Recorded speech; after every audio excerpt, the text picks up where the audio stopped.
Well, Shannon, Johnson is not running for re-election. He is also seeking counseling.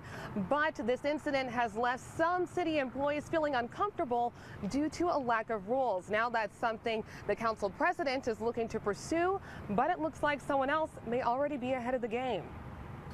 The saga surrounding sexual harassment claims against Councilman Dan Johnson continues. But this time, there's no tweet pointing the finger. I'm glad to see that an apology was made.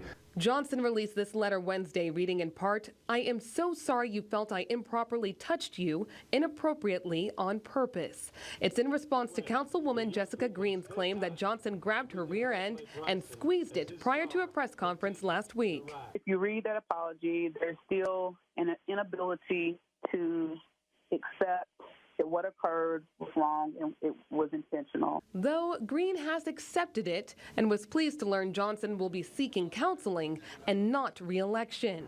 But the incident now has left some Metro employees feeling unsafe at work.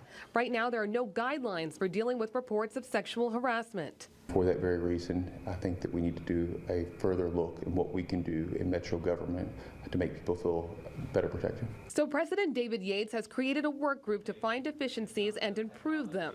Councilwoman Angela Leet says Yates knew she'd been working on a plan like this since the fall and is bothered he didn't join the effort. One that would make sure that we incorporate elected officials and all the employees at City Hall into sexual harassment policy. Leet's legislative aide reported that Johnson exposed his bare buttocks in a parking lot last year. He apologized to her as well. But Leet says Johnson, quote, has a deep issue with respecting the rights of women. Yates says the work group will come back and convene no later than July 31st. Meanwhile, Councilwoman Leeds' ordinance should be introduced within the next few days. Reporting live in downtown Louisville, Jobina Fortson, Wave 3 News.